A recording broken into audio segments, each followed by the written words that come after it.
একটি পবিত্র নদীর ধারে একটি শান্ত গ্রামে ভগবান বিষ্ণুর একটি প্রাচীন এবং শ্রদ্ধেয় মন্দির ছিল এবং এর ভিতরে অবস্থিত ভগবানের দেবতাকে গ্রামবাসীরা ভক্তির সাথে পূজা করত।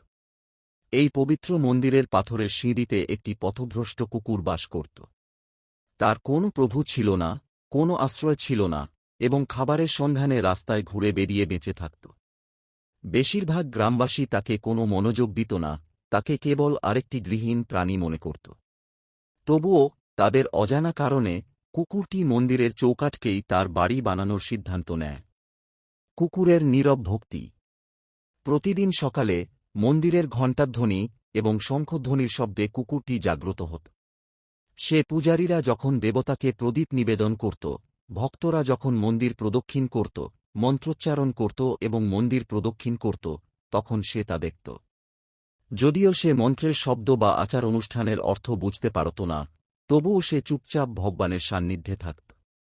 তিনি কখনও ঘেউ ঘেউ করতেন না বা কাউকে তাড়া করতেন না। বরং তিনি ভদ্র, নম্র এবং শান্ত হয়ে উঠতেন।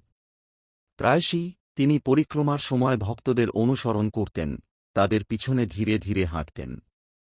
যদি প্রসাদ দেওয়া হতো, তবে তিনি কৃতজ্ঞতার সাথে তা গ্রহণ করতেন, লোভের সাথে নয়, এবং তারপর মন্দিরের উঠোনে বসে নীরবে শুনতেন। এই নীরব সাহচর্যে বছরের পর বছর কেটে গেল। কুকুরটি অজান্তেই মন্দিরকেই তার একমাত্র আশ্রয়স্থল এবং প্রভুকে তার নীরব সঙ্গী করে তুলেছিল।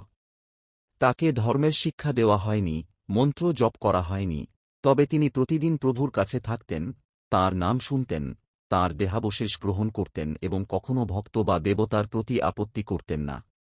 তারপর একদিন তিনি যথারীতি মন্দিরের প্রবেশপথে শুয়ে পড়লেন এবং ঘুমের মধ্যেই শান্তিতে মারা গেলেন।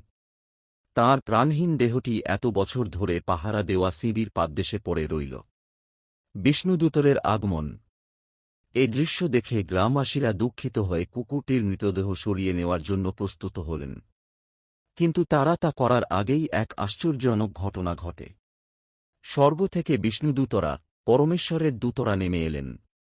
উজ্জ্বল চেহারা, সোনার পোশাক পরিহিত এবং দিব্য ফুলের